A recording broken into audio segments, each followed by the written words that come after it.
Hi, I'm Eileen OReilly. I am a managing editor at Axios and the 116th president of the National Press Club. I'm excited to have with me today Rana Ayyub. Welcome. Hello, Eileen. Hi. Before we get started on our conversation, I wanted to take a moment for a brief presentation, if that's okay with you. As you know, we have about Sure. 3,000 members of the National Press Club, representing nearly every major news organization in the US and many around the world. After we named you an Aubuchon Press Freedom Honoree last year, we were discussing that we should do more to make you part of our community. So today I am announcing that we are offering you an honorary membership of the National Press Club.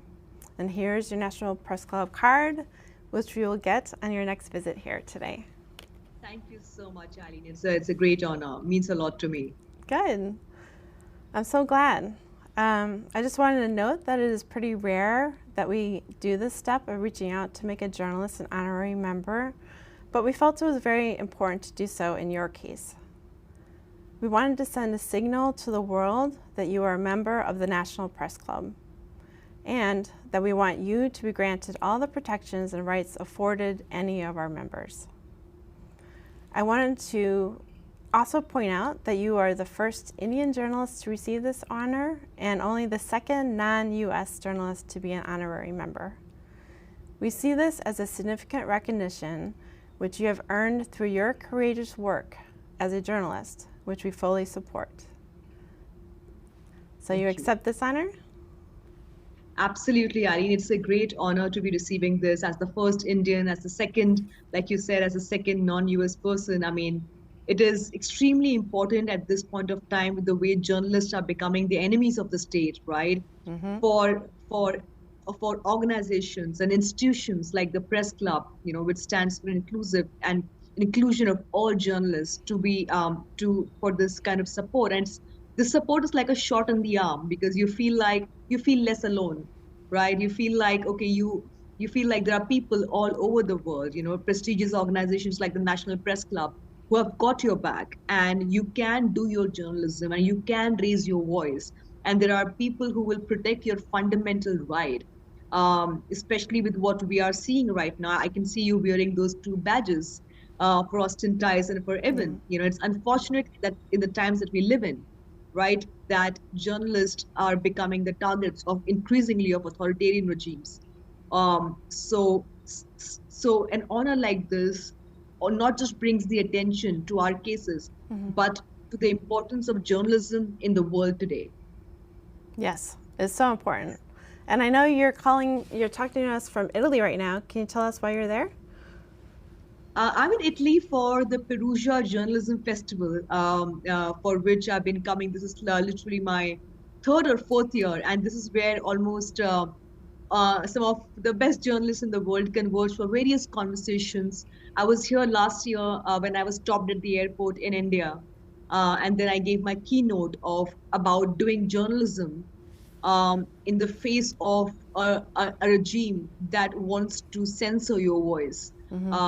And Perugia is almost like home. This journalism festival is almost like home because every third journalist internationally comes to you and say, "Hey, how are you doing? I hope you're okay." Or, that kind of solidarity, but we kind of underrate it very, very much. But I think it's extremely important that when the empathy, especially amongst journalists, to know that we are not alone fighting this battle. So I have two panel discussions here. One is about the state using disinformation and online harassment against women journalists globally.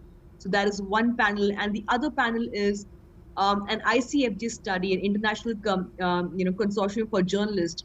Their study that about 8.5 million tweets directed at me Oh, wow. over the last, yeah. So that kind of tweets directed at me on Twitter to silence my voice. So ICFJ has studied those tweets and come to the conclusion that I am attacked online every 14 seconds.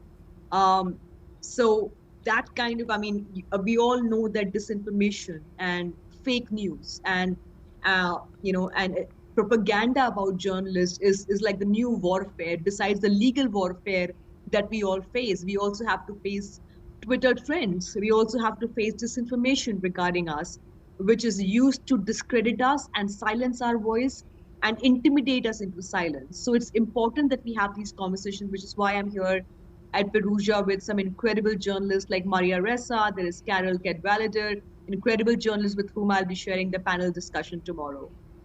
Ooh, that sounds like an amazing panel discussion. Yes. That's great. So did you have any issues traveling this time? I know you've had some difficulty traveling in the past, being restricted by your government. Tell us what that's like right now for you. Well, I did manage to. A charge sheet has been filed in my case, and the court is hearing the case. So this time, not. In fact, there's another case that I am battling. I have been recently served summons for an article I wrote 15 years ago, and the allegation against me in that one is that I interview anti-nationals, that I'm a practicing Muslim and hence prejudiced with my Muslimness, etc., etc. So I had to get bail in the month of Jan, and very recently I had to give a surety. So my brother had to give his property papers to the court as my surety. So yes, it is always, besides doing our journalism, we also need to spend a lot of time fighting intimidation tactics by the government. So I'm here, and I also have to speak at various other events, and I hope that I can speak. Although at this point of time, I literally take one day at a time and see what is thrown at me next. I do have cases, and I have been honoring court decisions. Every time the court wants me, I'm there. So yeah, that's where I am right now. That's a lot. Did you say that they are picking on an article they wrote 15 years ago? Yes, it is an article that I wrote in 2009. Wow. And it's not even there on the internet anymore because the organization that I work with, most of the work that was, the archival work does not exist on their website. So, it is an article about a terror attack that took place in 2009, about which almost every publication in India has reported. I'm not the exception. Everybody has reported. But to pick up my Muslimness and to accuse me of having a prejudice in reporting that, and the organization that has filed that case has been accused of terror cases in India. It's a Hindu nationalist organization. They have filed a defamation case against me, and that's like, at this point of time, journalists in India, I mean, I still consider myself, when I speak, I have platforms where I speak. But many journalists in India are fighting a very unpopular battle, whether it's journalists in Kashmir. Almost every third journalist in Kashmir is stopped at the airport when they try to travel. A journalist who was going to receive the Pulitzer was stopped at the airport. So the government across the world, and it's not just an India problem, they're all learning from each other. My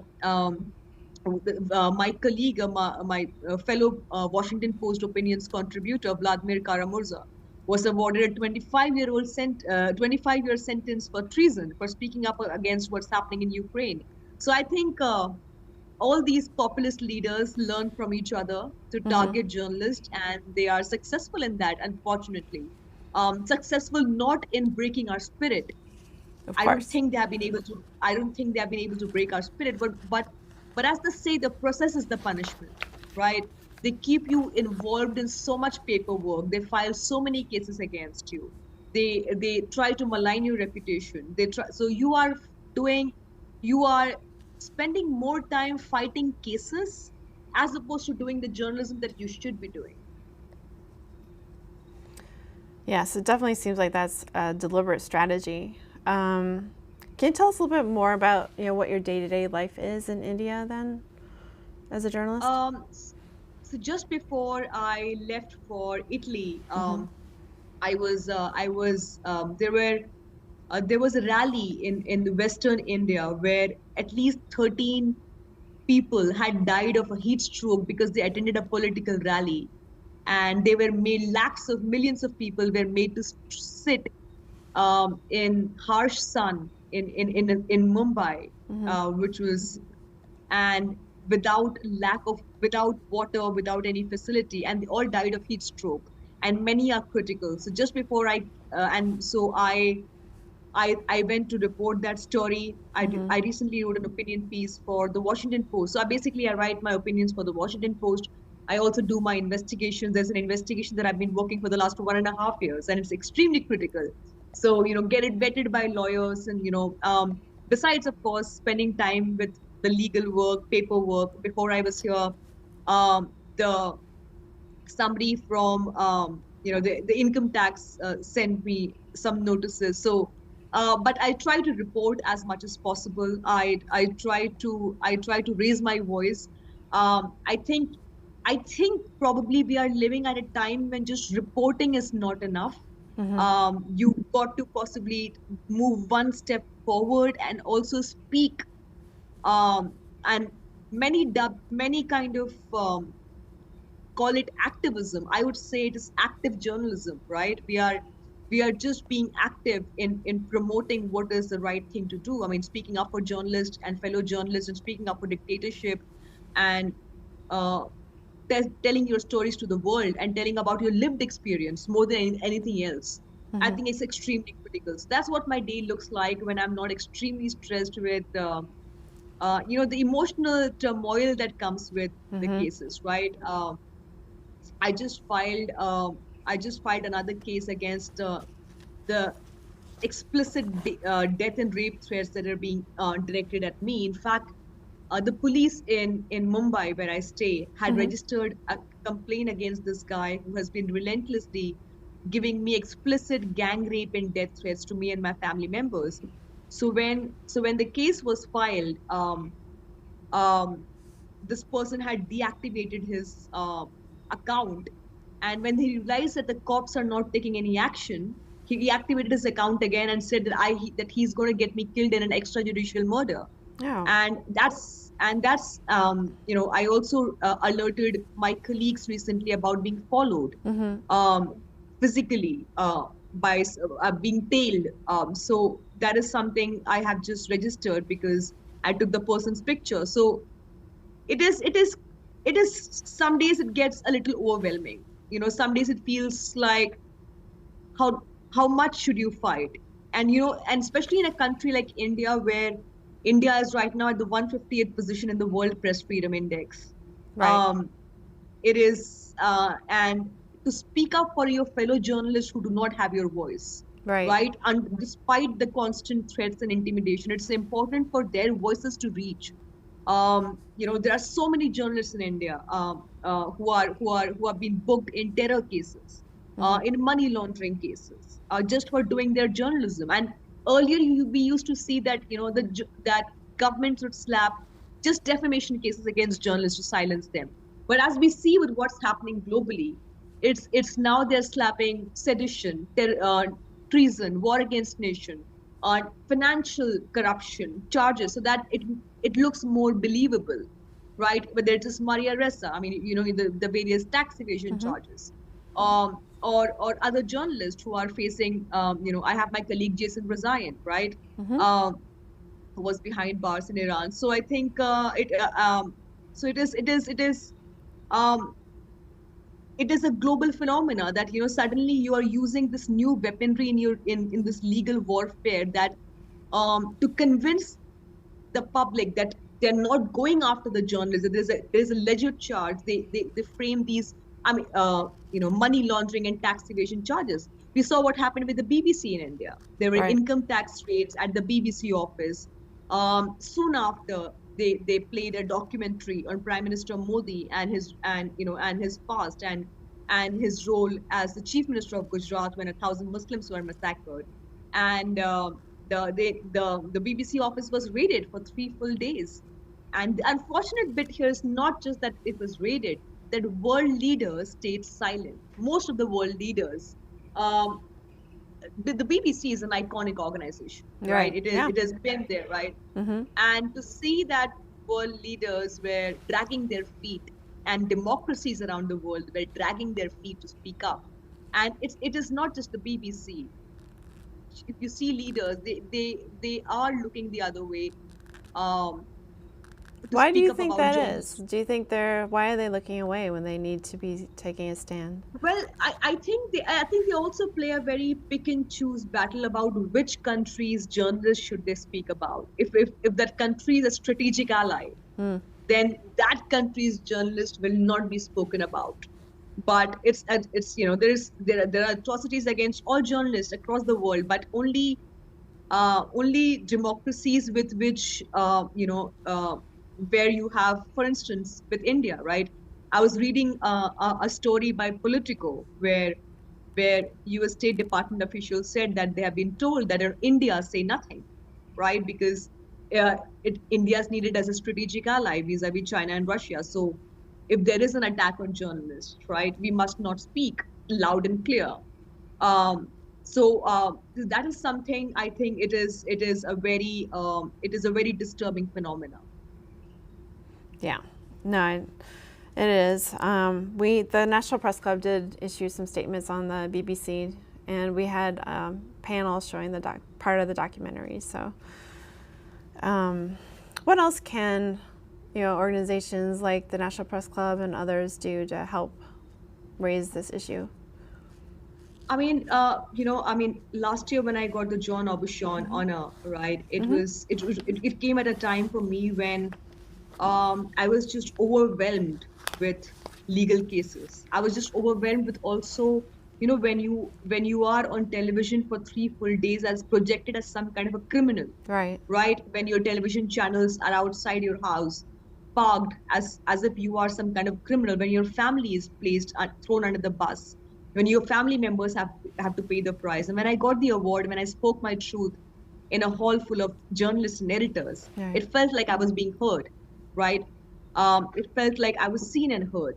And I think that is something I hope that is also and that is something that is also given to other journalists who are targeted across the world, who are facing similar problems, who are facing similar issues. Whether it is convenient or not. A lot of times solidarity becomes very convenient, right? A lot of journalists. So I hope solidarity is not convenient. Press freedom does not become a matter of convenience. Right. That press freedom is applicable to everybody who's fighting this unpopular battle, who's being attacked. So I think the National Press Club is doing this bit, and I hope other organizations also keep a watch. Keep a watch. And a lot of times I do say that especially when I go to the US, that while there is a lot of coverage, we need to also open up about what's happening in the world. So you just to keep a watch out on what's happening in the world, just to is to understand that there is a world outside that exists, whose stories need to be told, whose journalists need to be protected. For instance, I absolutely believe that the New York Times recently published a piece on Kashmiri journalists and how the voices in Kashmir are being silenced. So I think that's something that I genuinely believe that Kashmiri journalists in India, and journalists from the marginalized communities, from the lower caste, from Muslim community, they need to be seen and heard more often. So that's where I think that's where we need to be more inclusive, especially at journalism conferences, right? When we invite people, it should not just be English-speaking people. Right. It should also be people who speak regional languages, because press freedom is not just for English-speaking people. No. Right? There are people who are unable to express themselves. So, we should make an effort to include people from across the board who are unable to express themselves on international platforms. Totally agree with you. I think that's so important. Tell us a little bit more about why you see press freedom as being an issue as far as democracy is concerned. Why is it so important? I mean, democracies cannot survive without a robust press. Democracies survive because these stories that governments, I come from the world's largest democracy. America is the world's greatest democracy, right? The story of what Trump is doing, about, when he was recently produced in court, and all the investigations, they came forward because there were news publications who were reporting about these stories with the tenacity that it deserved.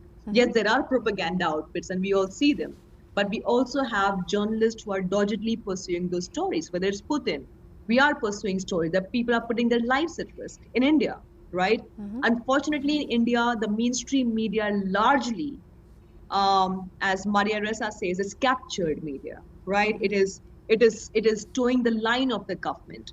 So, which is why I can see, when there is a attack on a minority in India, on a Muslim minority, that story does not get mainstream media coverage, which is why, and because it does not get the media coverage, it just the atrocities against the marginalized just ends up becoming a footnote in the India growth story. Democracies need to be inclusive, and the only way they can be inclusive is when the mainstream media and the press and the independent press is allowed to speak the truth without having to pick and choose. So I can see that. I mean, India is hosting the G20 summit here, G20 summit this year, posturing as the mother of democracy. So all over India, there are these mother of democracy posters. India does not become the mother of democracy by just posting those images or by posting world leaders. It becomes a mother of democracy because we have a culture of pluralism, of coexistence between Hindus and Muslims and Christians and Dalits and various castes. We are known for that. Right. But if there is a Hindu supremacy, Hindu nationalism, which is aided and enabled by the ruling government, and the press does not speak about it, and the press believes in the propaganda that India is a mother of democracy and Modi is bringing this reputation to India, then we are doing a great disservice, which is why press freedom. Journalists in India say that one of the reasons India is not press is free is because of the revenue model, right? That it is broken. That some of the India's top news channels are owned by billionaires who have interests, who have business interests. I mean, that by itself speaks volumes of why our freedom is so important. At this point of time, I can safely say that some of the most important stories are being told by independent journalists who are 22, 23-year-old, straight out of college, posting videos at great risk to their life, posting it on YouTube, posting it on Twitter, knowing fully well that we have an Elon Musk now trying to censor whatever little independent spaces we have. But I can say I see these independent journalists in India who are using various platforms, right? Who in an ideal world should be in news channels, in newspapers, employed. But they're not. They are using whatever little means. They're spending their own money to report these stories and give us a reality which otherwise we are blissfully unaware of. When a Muslim gets lynched, when a lower caste person gets lynched, right? And there are atrocities. These journalists are reporting about these stories. Why is the mainstream media looking the other way? When BBC happened, for instance, when there was the raid on the BBC, the Indian mainstream media made it look like it was a George Soros bagged some kind of a conspiracy theory. Same with the Adani investigation, the big Adani investigation in India, where the second richest man in the world was accused of colluding with Narendra Modi, the Indian Prime Minister, of crony capitalism. That story, the majority of those stories were broken by international publications as opposed to Indian publications. Those stories should have been done by Indian publications. When COVID-19 struck India and millions and thousands of people lost their life, right? Why were international publications at the forefront of putting that on their cover?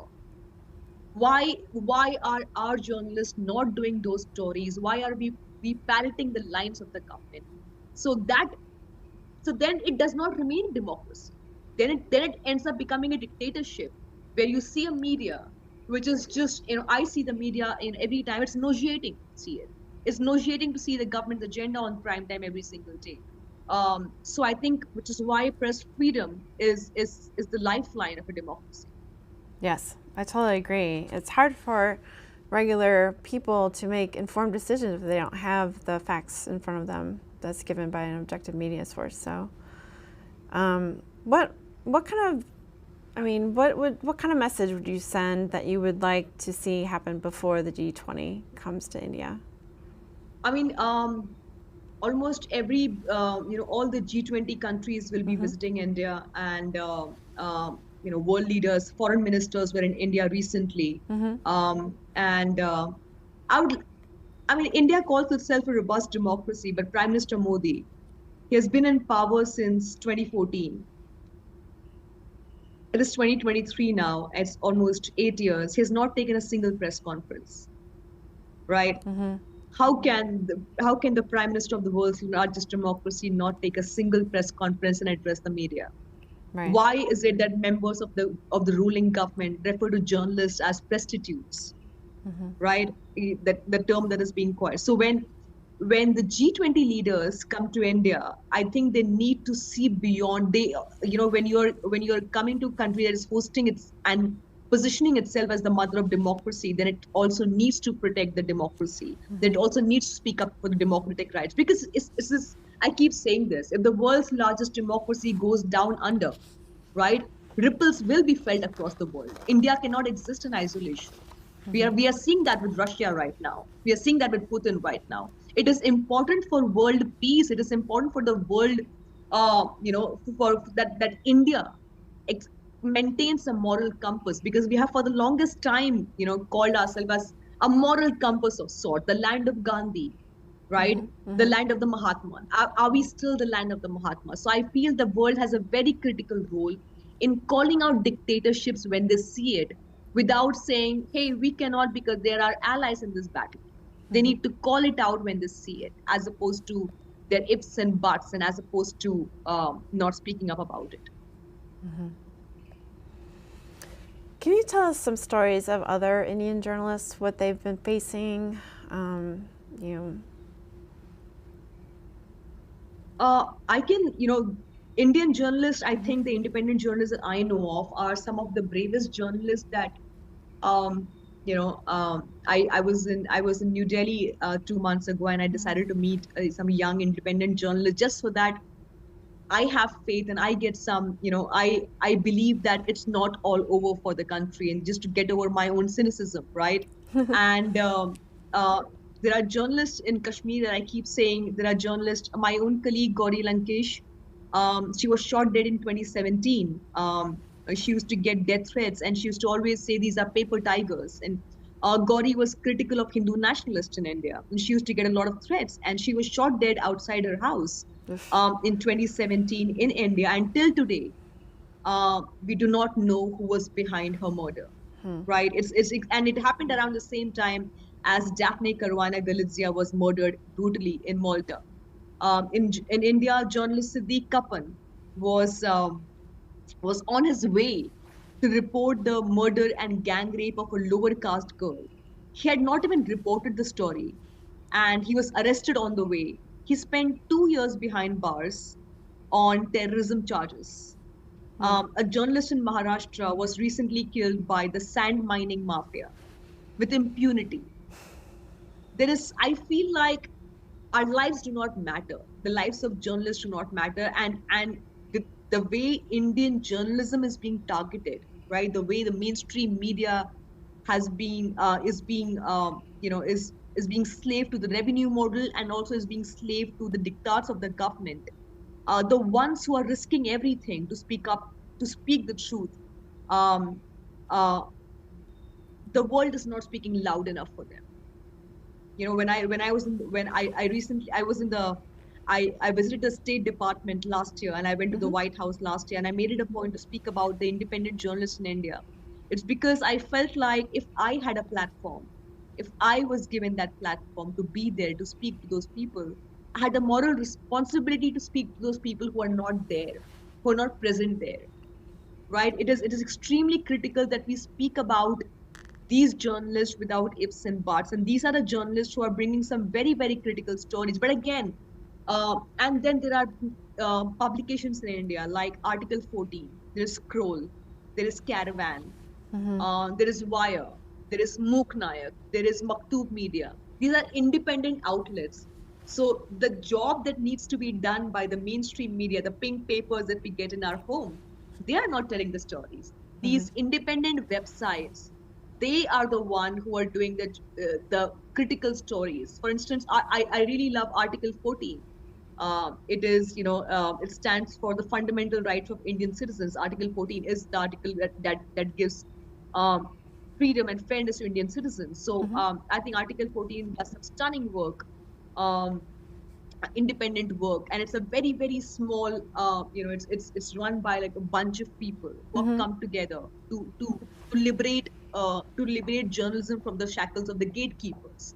And Maktub Media Maktub Media, I think, came to the fore because it realized that the stories of the Muslim and Dalit marginalized were not being told by the mainstream press, and they were being demonized and vilified. In fact, when COVID happened in India, when COVID-19 took place, the mainstream media said that Muslims are doing a COVID jihad by spitting on nurses, by spitting on doctors, right? That's the story that the mainstream media ran. There's a new conspiracy theory called love jihad, where Muslim men lure Hindu women to increase their demographic, to increase their numbers, to increase the population.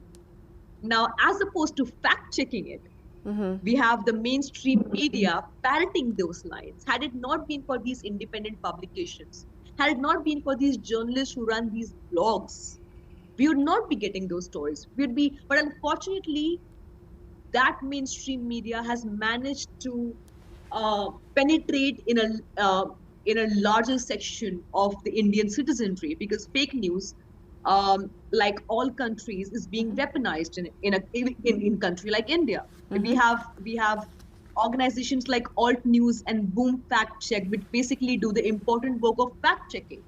But we have to understand that in a country where WhatsApp and Instagram and Facebook are such platforms that are used by almost every individual, fake news travels faster than fact check news. Right? So we are consuming more fake news as opposed to fact check news, because there is a very small number that consumes these fact check news on various portals, right? And I've realized this.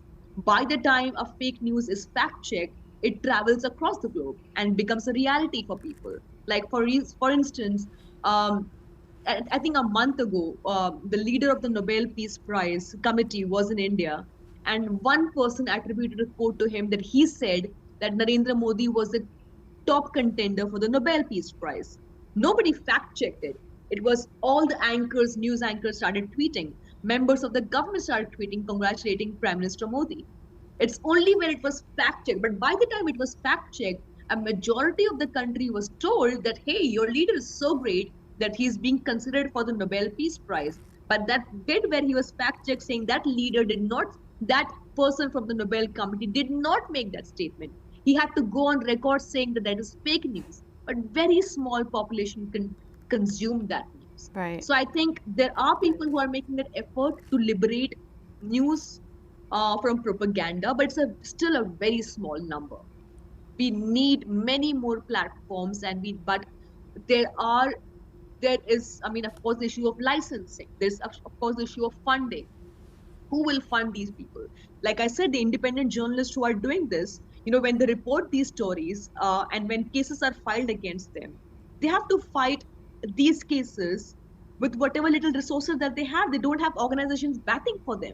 They don't have organizations helping them with these legal cases. So I think that's something that world international journalism organizations and press bodies should look at, that journalists, independent journalists who do not have the backing of a press body, when they face these legal litigations and cases, who fights them? Why are they left alone to fight it? So I think that's something we absolutely must look into.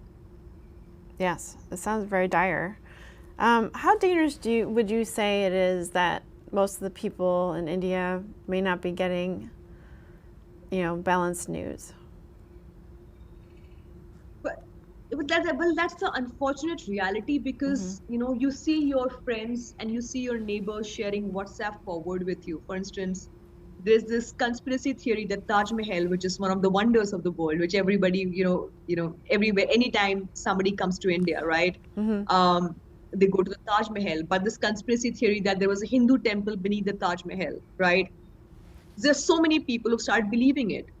History textbooks in India are being changed. the mention of Mahatma Gandhi's assassin Nathuram Godse, right? That he was a Hindu nationalist has been removed from the textbooks.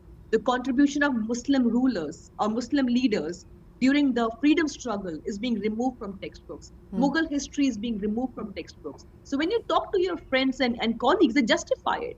They justify it because there's a propaganda that is being served to them where they are told that the majority Hindu community in India, which is more than 70%, to make them feel like victims in their own country, that your resources are being taken, your history is being rewritten. It's like you see the white supremacists who are constantly told that the migrants are coming and taking away what rightfully belongs to you.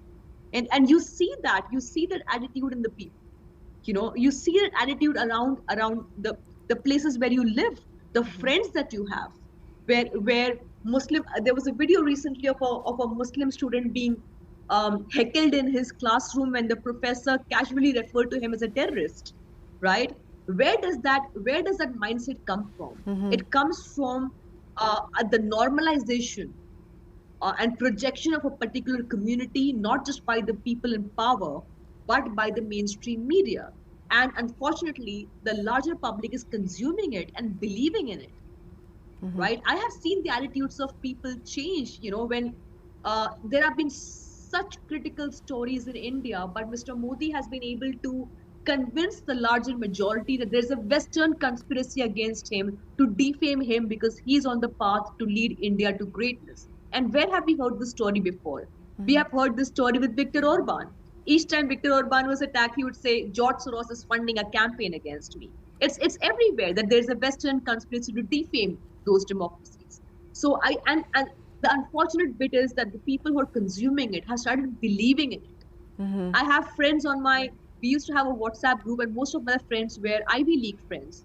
And when the BBC documentary came about and the Hindenburg investigation came about on the Adani group, they said, yeah, there are elements of truth, but you have to understand there's it's a global conspiracy because people are unable to take the success of Narendra Modi. I mean, and these are people who have it's not that they're ignorant. They have the best of tools and resources at their disposal. So I think that that the whitewashing of history and the way an entire population is being maimed, an entire population is being brainwashed, is happening. Otherwise, in a city like Bombay, where I live, where I recently covered, I also write on my Substack. I went to 4 different rallies. There were 50 rallies in the western state of India about love jihad, campaigning against Muslims, attended by thousands, with placards asking for Muslims referred to as termites to be cleansed from the country. Now, the thousands who are attending these rallies they're a part of us. They're a part of society. Why do they feel the necessity to attend these rallies in the presence of cops, in the presence of ruling party leaders, to ask for an economic boycott of Muslims, to give genocidal speeches against Muslims in presence of cops? That already speaks volumes of the moral depravity of a country. Yeah. Can you tell us a little bit about the rallies you just mentioned, what your experiences were there and what you encountered while you were doing those stories? I was, in fact, I unfortunately, fortunately, with social media, with your television presence, you get known. So I had tied my hair like I always do, because my hair is a dead giveaway when I normally go on stories, because it's like I have to I remember when I was undercover in 2010, I did the same thing. I straightened my hair quite a bit. So I tied my hair, and I was there at the rally, and so I did not give my full name. So I gave a different name. So these bunch of college students, I asked them, I said, why are you at a love jihad rally? It is an anti-Muslim rally. And he looked at me and he says, are you married? Are you married? Will you marry a Muslim? And, that kind of, we are here to protect our sisters from Muslims. And in that moment, I felt like, what if he knows I'm a Muslim? Right? In that rally where people are asking for Muslims to be shown their place, where a member of parliament is asking the Hindu majority people to keep weapons in their house to protect their daughters and sisters from Muslims, when news channels by Hindu nationalists asking for openly giving genocidal speeches, and when you're going to report that, you feel like there could be that one person who recognizes it, and it did happen, right? One person came to me and said, "Are you Rana Ayyub?" And I felt like, what if he had said that in front of those boys, right? I mean, it is scary. It is scary. It is scary now to go to these hate rallies, and because Muslim journalists have been attacked in the national capital. Muslim journalists have been attacked in the national capital for going to these hate rallies and reporting the truth, and they have been heckled and they have been abused. So I think it is a very treacherous terrain, and unfortunately, with all the, when you open your Instagram and when you open your Twitter and you see all that hate, and you wonder that if I go to report a story, will somebody just come and do something? And it is a legit fear, and it is legit fear that not just me but many journalists whose identities are known fear these days. Yeah. You don't have to talk about this if you don't want to, but I understand, like, after you covered some of those rallies, you ended up in the hospital. Is everything okay? And was it related to the stress working on those stories, or? No, I was actually, there were multiple things that were happening around that time, those court cases, and I felt like, I was in a Bombay court right after arriving from the US, where I was standing in front of the judge who was asking for bail for an article I wrote 15 years ago. Then there were the money laundering charges that were happening in another court, and then I went to this rally, and where the hate against, when I say me, it's not me personally, but the community that I belong to, right? It's so palpable, right? Yeah. And I was going through a period where I was actually getting anxiety attacks, and so I was in hospital, and thankfully that day for a medical procedure, and suddenly my blood pressure shot up quite significantly, and I was placed under cardiac care, and doctors thought I had a cardiac incident, and thankfully there wasn't, but I was in the intensive care unit for a day because I did take a hit, and I have been suffering multiple panic attacks, and my blood pressure, I've been getting palpitations. It does happen because some days you just feel very vulnerable, and some days you feel very exposed, and some days you feel like God knows what could happen to your family members. God knows what could happen to you when there's so much impunity around. It is a fear that I live with. Yesterday when I was coming to Italy, just standing in that immigration queue, right? The anxiety that it gives you, that what if because I have been asked to leave twice, right? I've been detained at the airport twice. So just till that time that the immigration officer stamps that he puts and asks you to leave, it's like a test that you give, right? And your heart literally just comes to your mouth. And I remember as soon as I cleared the immigration, I popped the clonazepam and put it below my tongue because I was anxious. Yeah. Right. I was just, and it's not that, and in a country where I've been traveling so often, coming back, going abroad, coming back, and to be called a fugitive, to be called an absconder, when I live in that very country. Right. Every third person will say, "Oh, you live in America, stop lecturing us as it is you're being absconding from the country, you're a fugitive." Those terms hurt. They hurt you. If you open up my Google right now, if you just Google search my name, you will not see the stories that I've reported on the last 15 years. You will not see the accolades that have come my way. You will only see the allegations against me. You will only see the charges against me. It hits you because you realize that, hey, I'm also a human being, right?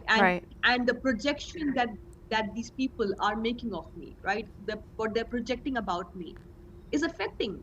Yeah. This negative news, there's this propaganda against you. It affects you because at the end of the day, you're a living, breathing person. To discredit you, to morph your image on a porn video, to circulate it all over the country, to circulate it on WhatsApp, to send burned copies of your book to your house. At the end of the day, you're like, hey, hang on. Enough is enough. I mean, there's only so much that I can take, right? At the end of the day, I'm a human being who's vulnerable, who has had her own issues with mental health.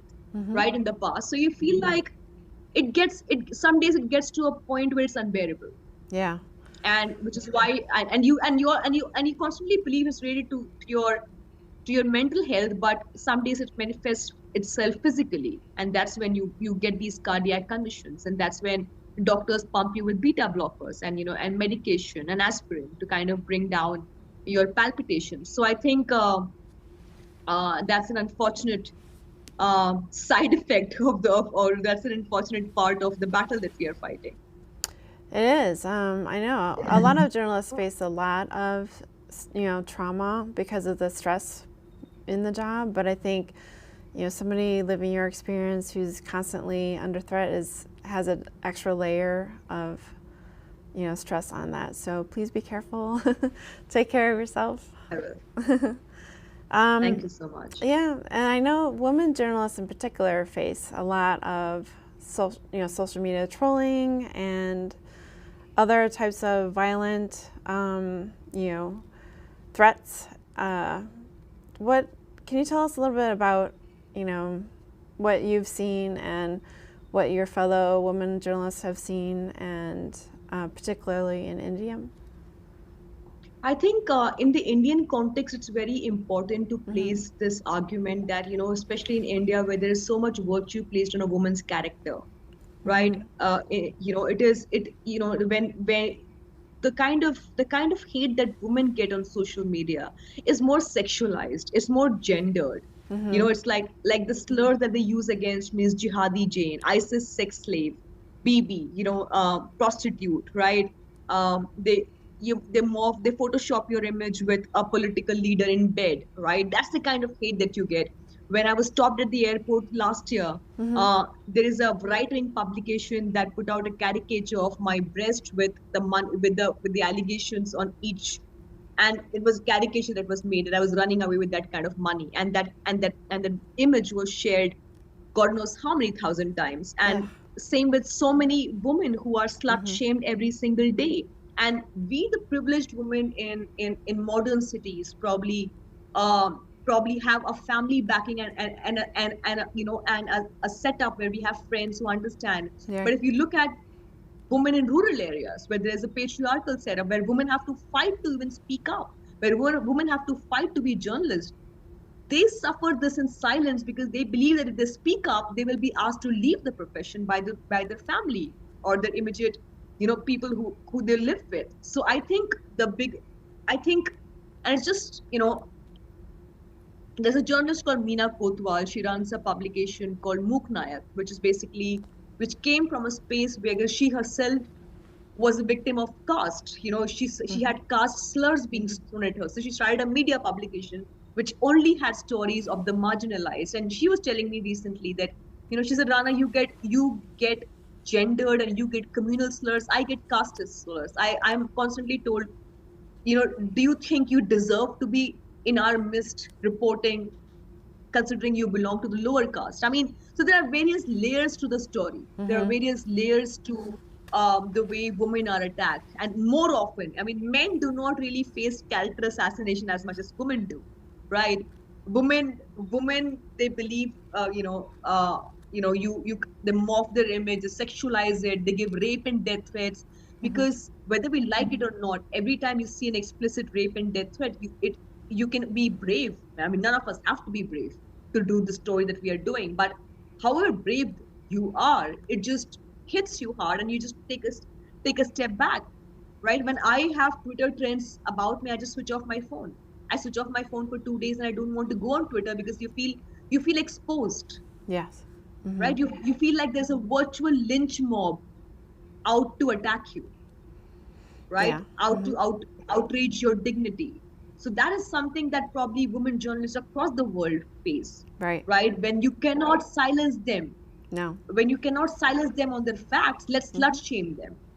Let's like, for instance, when I spoke about when there was a revolution in Iran about women throwing away their hijab, at the same time Indian Muslim women were fighting for the right to wear the hijab because it was a majoritarian attack on the community. And I said something. I said, I will fight for the women in Iran to not wear the hijab, and I will also fight for the women in India who are fighting for the right to wear the hijab. And then people would pick up my pictures of Instagram of some beach vacation in my shorts and use all over on social media and viraling it, saying she wants Muslim women to be subservient and backward while she herself can flaunt these pictures in her micro minis, right? So, and then to use the pictures of my nieces who are 11-year-olds to kind of prove their point. I feel like uh, I think that is something only women journalists can end up facing. These are the stories only women journalists end up facing. Yes, unfortunately, I think you're right. The work you do takes so much courage and puts you at such great risk. Wouldn't it be easier and safer just to do something else? What is it that drives you to continue doing this? I mean, on a lighter note, I would say there's nothing else that I know how to do. I mean, I don't know what else to do in my life. I don't have, I don't have skill sets. I don't have other skill sets, but I feel that there are people who look up to me. I feel that the marginalized in the country who look up to me. That when there is such a sustained attack on you and your journalism, then you feel like, okay, I'm doing something right. Probably I'm doing something right. And it's not just that it's happening to me. It's happening to almost every third journalist in the world who is speaking up to power. And so I feel like sometimes, I mean, I'll concede that I do feel like giving up. I feel like, why can't I have a normal life like my friends who can go on a vacation when they want to, who can do those girly things that they want to, who can just party and just, not worry about being safe, right? Not worry for their lives, not have to battle court cases. Why can't I have a normal day at home? But then I realized there are people like, there are women who sent me messages saying, we have named our daughter after you. Yes, somebody said, they have named her daughter Rana. There's so many, and there's such messages that I get. Somebody said, I'm in a temple praying for you. Somebody is saying, I'm in Makkah, I'm doing a tawaf for you. When somebody says that, which means they're placing so much responsibility on my shoulders, to run away from that probably is not morally the right thing to do. Right. And I believe that when history is being written, it will also record these as documents. It will not just record the tyrants, but it will also record those who chose not to be silent. At this point of time, silent is more convenient, right? Silence is convenient, but probably it's not the right thing to do. And I think in the future, we will be judged for our silence, our convenient silence, which is why it is not even a choice for me to remain silent. Well, I admire your drive. You're telling really important stories for really important communities. So I think that's amazing. You're very inspirational. Thank you so much, Eileen. Yeah, of course. So what kind of a reception do you expect to have when you go back to India?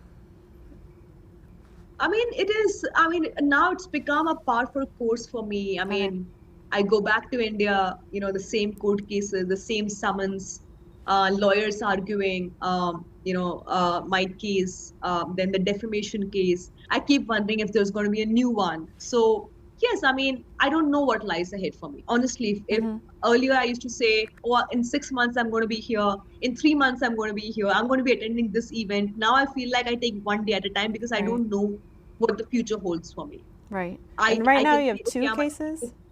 Is that right? You have two right now I have a case by the income tax and the enforcement directorate and the Mumbai police and by the Karnataka police and by the UP police. So there are various states which have filed cases against me. So there's no dearth of cases. So you wonder, at the times that we live in, you wonder, you suddenly start getting used to the unpredictability of it. I'm like, okay, I'm in Italy right now, and I'm supposed to give a lecture in the UN on the 2nd at the UN General Assembly. That's right. I'm not sure if I can. On the 22nd, I have to speak at the Nobel Peace Prize Summit. I don't know if I can. So I'm like, okay, will I worry about it? No. I will do my best. I will obey the law of the land until such time that I can. I'll do what I can. But yes, what stares at me ahead right now is the unpredictability of the situation. I don't know what lies ahead for me, and that I think is a very edgy space to be in. You don't know where it is extremely edgy to not know what the next week holds for you. So I think that's the place where I stand that's where I stand in life. If all of that was settled and everything was better, what are your long-term plans and goals for now? Like what do you want to do? If you didn't have to spend so much time. I think I wish I could spend more time with my nephew who's 6. When I was coming yesterday,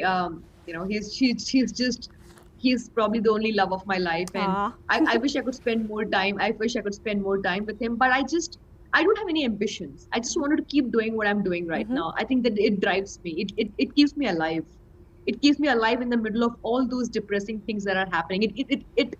I think my journalism is good for my mental health also. You know, when I'm reporting, when I'm writing, it gives me a reason to exist. It just keeps me, you know, there is a fulfillment that you get, the dopamine that you get from a story, from a successful investigation, the byline when you see in a successful investigation or a story, there's no other satisfaction. So I want to keep doing this till such time that I can, but I also want to spend some time looking after my health. Right. Which I believe I have ignored for the longest time. I had a spine surgery last year. Had another episode of my cervical this year. I was under cardiac care. So I feel like somewhere I do need to rest a bit. I have not given myself that rest for some time, and I do want to just do nothing. Just do absolutely nothing. Just exist and just at some point probably watch. I've been wanting to watch the season 4 of Succession. It's been a while since it released. I've been like, I want to be able to do that and just like one day just do that and not worry about anything else. Well, I hope you get that day very soon. I really hope. Yes. Okay. Well, thank you for taking the time to speak with us, Rana. You're an inspiration to many of us here and around the world. We are very proud to call you a member of the National Press Club. We wish you the best going forward and hope to see you in person very soon. Thank you so much, Elaine. I hope I can come to the National Press Club soon and collect that membership and the card in person. That's right. Got the card right here. Yes. So, yes. I hope I can collect it very soon. And thank you so much for bestowing this honor on me. Oh, of course. Thank you. Okay. And keep up the great work.